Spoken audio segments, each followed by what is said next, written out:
দিনটা ছিল ১৭ই মার্চ। সেদিন বাড়িতে হয়েছিল এলাহি আয়োজন। তো কী হয়েছিল আমি সেগুলোই তোমাদের সাথে একটু ডিটেলসে শেয়ার করব।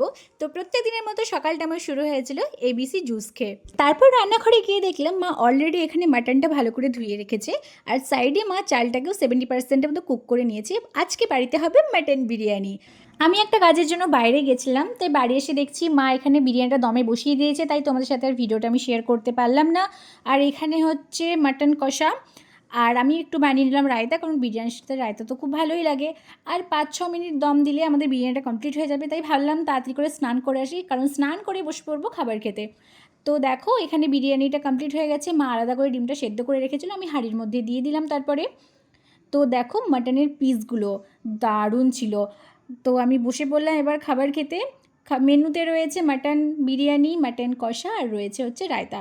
আমার এখন এডিট করতে গিয়ে মুখ দিয়ে জল বেরিয়ে যাচ্ছে, কি বলবো তোমাদের। আর মাটনটা দেখো কতটা সফট হয়েছিল।